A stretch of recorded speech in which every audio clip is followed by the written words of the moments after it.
দাঁড়াবার জন্য বা দলের দরকার পড়ে নাকি, ইচ্ছা হলো দাঁড়িয়ে গেলাম। কারণ গণতান্ত্রিক দেশ, তো আমার যখন যদি ওই সময় ইচ্ছা হয়, এখন যেমন ইচ্ছা হচ্ছে দাঁড়াবো, দাঁড়িয়ে যাবো।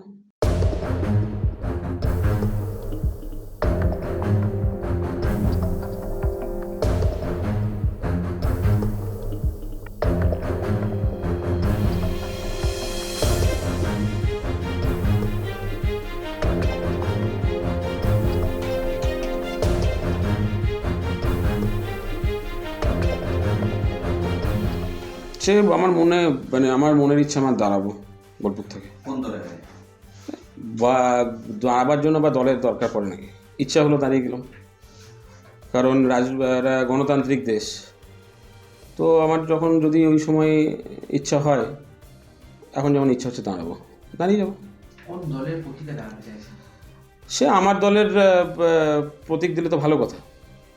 আর এমনিতে তো গণতান্ত্রিক দেশে যে কেউ দাঁড়াতে পারে, আপনার ইচ্ছা হলে আপনি দাঁড়িয়ে গেলেন, তো সেটার জন্য মানুষ চাইলেই হলো।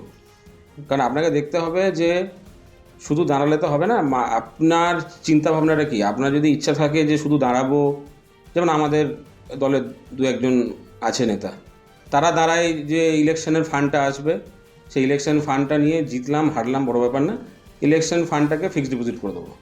বছরের পর বছর দাঁড়ায়, বছরের পর বছর হারে। তো আমি যদি দাঁড়াই, তো অবভিয়াসলি বোলপুরের মানুষের প্রত্যাশা রয়েছে, বোলপুর মানুষের সঙ্গে এক কথায় আড্ডা দিই, চায়ের দোকানে বসি, গল্প করি, তো মানুষের প্রত্যাশা রয়েছে যে আমি দাঁড়াই, তো আমি দাঁড়াবো।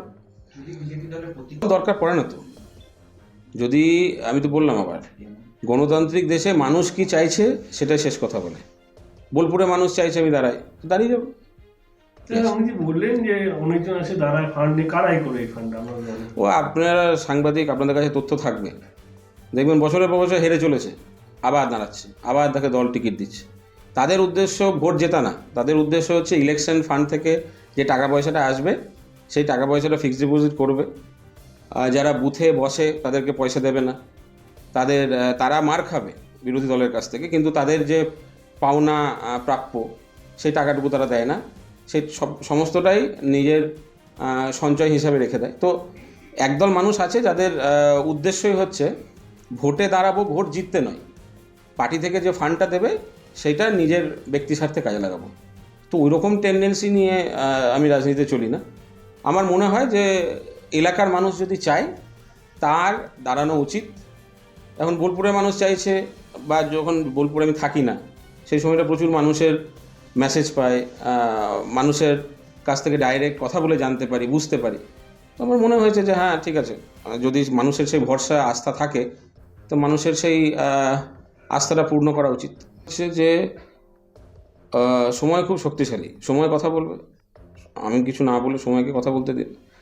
আর আমার সরানোর ফলে দুটো জিনিস যারা বিজেপির, যারা বঙ্গ বিজেপির যারা কোণঠাসা মানুষ, তারা অন্তত দুটো জিনিস উপলব্ধি করেছে।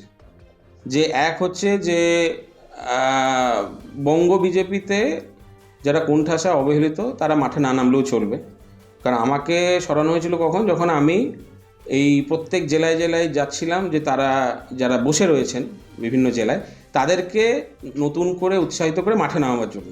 তো এই সিদ্ধান্তর ফলে দুটো জিনিস প্রমাণ হয়। এক হচ্ছে যে যারা অবহেলিত কোণঠাসা আছে তাদেরকে মাঠে নামানোর দরকার নেই, যার জন্য আমাকে থামিয়ে দেওয়া হলো।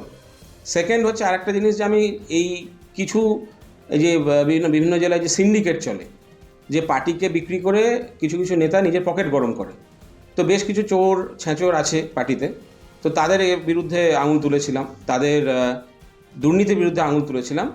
তো এই আমাকে সরাবার ফলে দ্বিতীয় যে বিষয়টা প্রমাণ হয়, যে তারা যে পার্টি বিক্রি করে পকেট গরম করছে, তাদেরকে করতে দাও, কিছু বলার দরকার নেই। তো দুটো জিনিস প্রমাণ হয় আমাকে সরাবার ফলে। এক হচ্ছে অবহেলিত কোণঠাসা লোকরা মাঠে না নামলেও চলবে, আর দ্বিতীয় কথা, পার্টি বিক্রি করে যদি কেউ নিজের পকেট গরম করে, সেটা হতে দাও, সেই নিয়ে আঙুল তুলো না।